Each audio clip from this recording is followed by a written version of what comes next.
Hey guys, how's it going? Tim here with my buddy Will with the Satellarknight Deck profile that just took second at the last tournament that we were just at. Yep, it was pre-emergency ban list, so full power Pepe and everything. The only changes, this is a post-emergency ban list, so the only changes are right here. I was running, the Infinity, Tomayas, Nova. I swapped in 3 different extra deck cards, so this is the after ban list. So that's what I was running. Okay. We'll start off with the main deck, of course.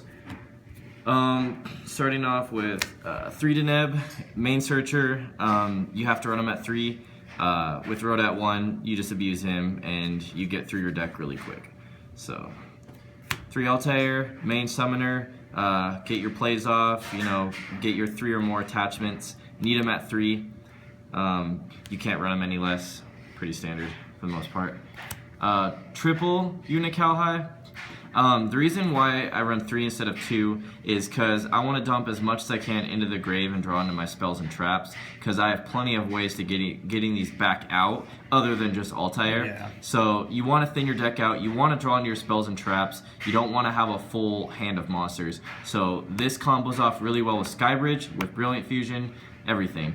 And Instant Fusion, of course. 2 Vega, run him at her at 2. Cloggy at 3, Inconsistent at 1. It's a pretty standard build for most people, I've noticed. So 2 Vega. 1 Thunder King. He's still really good in this format. You summon that, go first against Pepe, and they basically need to get rid of this card before they can even get their plays off. You can't search, it's a built-in mistake. It's a built-in inherent summon negator, so even if they go into Castell or Diamond Dyer to shuffle you, you just negate the inherent summon. They'll get to search after, but they went negative to do it, and they wasted that. So Great card right now. Great card. Last normal monster, Garnet. I run Brilliant Fusion, so I run 1 Gem Knight. Running it at 1, I barely see it when I get my Brilliant Fusions. It does happen, unfortunately. There's ways to get around it. But I do only run 1 because you need all the room you can get with this deck right now, and having 2 just wasn't doing it for me. And then hand traps, main deck, 2 Max C. If I'm going second, I want to see a Max C. I side in a third depending on who I play. Pepe, it's really good against Mermails. Any deck that spams. Every deck spams this format. So main decking 2 of them I found to be really nice. So that's it for the monster lineup. I don't run All Som anymore. It was a little slow. Yeah.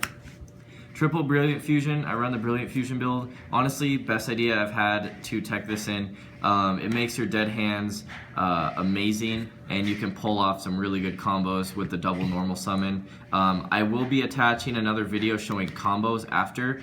It'll be attached with this video so you can see what I mean and what you can really do with this deck. Stupid. Yeah, it's pretty good. It's really good in this deck. Double Skybridge. I like it at 2. I see it when I need it. 1, there's no point in even running it if you're going to run 1. And 3 can be a little cloggy because you could draw into 2 and you can only activate once per turn. So it's kind of like meh. I really like it at 2. You can get some good combos off. You can make your dead or worthless Teller open hand actually good. And Valor is really scary this format. You have Monarchs. A lot of scary threats that people are running Valor for. You can chain out of your Teller when they drop Valor, and that Teller gets its effect along with the one that comes out, so it's super good. Double Instant Fusion. Until this card gets banned, it's just too good. You plus from it 1,000 life points to summon 2 monsters. Being said, they have nothing to stop it. It's just free summons. You need it right now. It's just too good. Too good card. Run it at 2. I don't like it at 3. I don't either. 1 Rhoda, it's at 1. You still need it in case you don't draw a Teller. Searching out your deck, thinning out your deck. Deneb does a lot of work right now, so 1's still fine. 1 Regeki, board clear. You're going second. They set up a big board. If you can bait out Infinity, Regeki, whatever. I mean, it's going to be hard to make Infinity now without Tomaya, so it's not as threatening. 1 Soul Charge. This card is win condition depending on how you're sitting to your opponent. This card is really good. You can summon Norden Altair and get 4 summons for 2k, or you can just go for 5 attach 86 and you win. You don't want to see it early game though. Yeah, you do not want to see this early game unless you start out with Unicali and a Soul Charge. Then you can make some plays with it because it's just like activating an Instant Fusion if you go first, minus the 2 summons. So gotta run the Soul Charge. 2 MST. I don't run the Twin Twister. I have it side decked. I just don't like it. I'm seeing people set 1 back row a lot of the time. People aren't doing double back row. Twin Twister is really good against pendulums, but usually pendulums are setting a Twin Twister or they're setting a strike if they run that build. So MST is just good for opening, and then you side these out for either Spell Shattering or Twin Twister, depending on if you're playing Monarchs and Pepe. So this is just the standard build for now. So that's it for spells. Then for traps, we have our triple alpha. Best trap, in my opinion. You have a teller on board, which you almost always will unless you're bricking really hard, which is a lot harder to do with this deck. You negate anything, it's just really scary. You get to draw from it, you send your teller to the grave for call and instant and whatever else. So triple of that for sure. Double strike, I probably would run this at 3 if I had a third. This card is just way too good. You sit behind this against Pepe, against Cosmo, anything. It's insane right now. Best no trap one's in the game. Yeah, best trap right now. It's worth the price. It's really expensive, but it's worth the price because this can really save you. Game changer. Yeah, and then 1 solemn warning to go with the solemns. I don't know if I would even take this out even with the third. It's a lot of life points, but you stop a whole play and you're saving your life points. So the 1 warning. Moving on, double Phoenix Chain. I used to run 3 until I got the Solemn Strikes. This card is still really good because of Trevere. Bounce it back, make it live again, stop attack, stop cards that can be targeted. It's not good against Cosmos, but you can side that out for time space or whatever else you need to side, Iron Walls, whatever. It's still a good standard card for Trevere. 1 bottomless, it's only at 1. I'd run it at the maximum copy if I could. It's too good of a card. Target for Rafflesia as well. Double time space, you can do 1 or 2. It really depends. Right now it's really good at 1 or 2.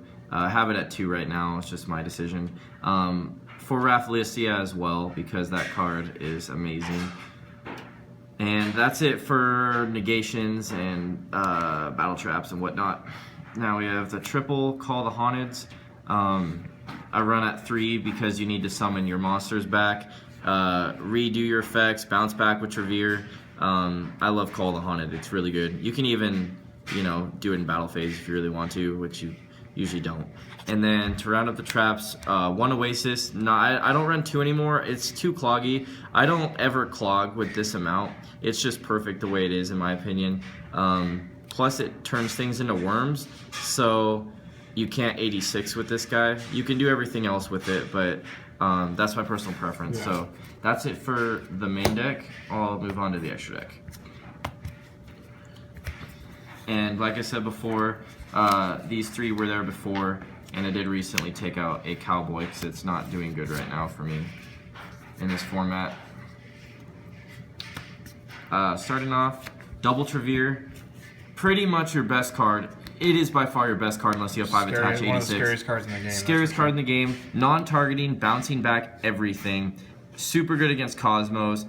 Okay against Pepe. Depends what they have. If they're all extra deck, then you're good. But if they have a lot of normal cards, they kind of get all their resources back, which sucks. But you still get it all off the field. This card alone can win you a game if you summon this. Not only its effect on summon, but on detach. You pull a card from their hand for free.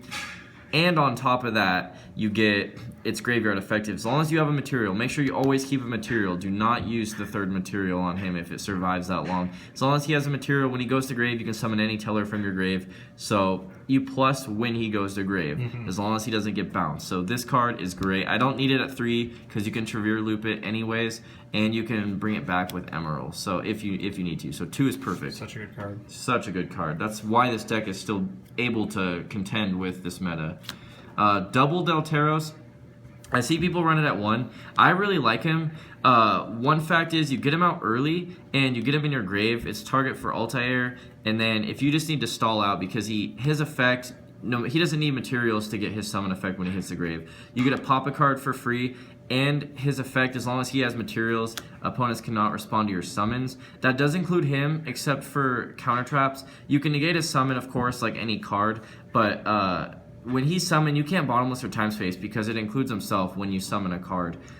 So he's safe from Rafflesia, not Treacherous Trap Hole, because, you know, Pepe. But this card is really good. It protects your other monsters. You pop cards. You summon from deck or hand. It thins out your deck. I like it at 2. Yeah. And I have the extra space to do it. 1 Constellar Omega. This card's iffy. The reason why I run him right now is because I needed 3 targets to replace Infinity. Card's good against Cosmos, to be honest. They have the Dark Hole Regeki, you know, back row. It's honestly really good, depending on who you're playing. It really depends who you're playing, but what do you think about this card? I like it personally. It messes with a lot of decks right now, Yeah. specifically. You do need to make it with light monsters, though. You need your tellers, so yeah. Ulti, too. Yep, ulti. Gorgon. I don't know if I said that right, but this card is really, really good. This card is actually really scary. There's a lot of cards that target one card on the field, and if you can redirect that, you can redirect Castel, you can redirect Diamond Dire, you can redirect Dark Destroyer. You can't redirect it to Dark Destroyer, but you can target something else. Breakthrough, Effect Veiler, anything that targets one card. This card is awesome. I love that card. It's a good card. Yeah. Very underrated. The Scary 86, gotta run him at 1. You don't need him at any other number, but you have to have him in your deck. This card's win condition. Even at 4 attachments, they can't normal or special summon. As long as they don't Solemn Warning this card, they can't touch it at 4 or more. Even 3 or more, they can't touch it. As long as they don't negate the summon. So this card, really good, especially with Soul Charge. 1 Dweller for the Mermail Rogue, for Cosmos, for whatever, you know, this card is very versatile. It really depends who you're playing, but having it at 1 just in case you need it. Oh, and Monarchs, yeah. This is good against Monarchs. All those banish effects, you know, when they just start going off in their grave and banishing, you just chain your Shuts Dweller. down Monarchs, yeah, pretty much. shuts down all of their pluses from grave. So one of those, and that was what I switched in. I wasn't running him before, but I regretted not even having him in there. 1 Emerald. Many reasons why you need this card. If you run the Brilliant Fusion build, sorry about that. If you run the Brilliant Fusion build and you get Gem Garnet in your grave and you draw a Brilliant Fusion and you can't Brilliant Fusion, you summon this and you shuffle that back as fast as you can. You need that in your deck. Brilliant Fusion opens up a lot of combos. And you get to draw a card from it, shuffle whatever you need, Altair, whatever it is you need, your extra deck cards. Too many reasons to run that. 1 Rafflesia, this card is really good right now. You summon it, you sit on it, and you bottomless in time space whatever comes out. It can't be, yeah, this card's really good. It's really good in Pepe as well, because they run Treacherous a lot of the times, and that card is really scary with Treacherous, but 1 Rafflesia. Tsukiyomi, for your bad openings, makes your bad openings scary. Detach, send your hand, draw 2. If you do your hand right, make sure you leave 1 card in your hand. You don't want to send more than 1 if you don't have to, because you're plussing from it anyways. Such a good opening card. Yeah, it's the best opening card. I love this. Keep them at 1. Seraphinite for your Brilliant Fusion, lets you normal twice. There's no other reason to run it at more than 2. I run it at 2. I could honestly do it at 1, but I don't have another target I want to replace right now, so I'm doing 2 just for consistency in case I actually have to make it again. But you could run them at 1. This is just what I have it at. And then rounding the extra deck, I have 2 Norden for the double instant fusion. I still like it at 2 in case I waste my instant fusion knowing I have another Norden. I don't want to rely on Emerald to bounce back these guys every time. Yeah. So it's just more comfortable. Yep. So we got 2, 3, 4, 5, 6, 7, 8, 9, 10, 11, 12, 13, 14, 15. Extra deck, that's main deck. Last, we have our side deck. I'll be quick about that.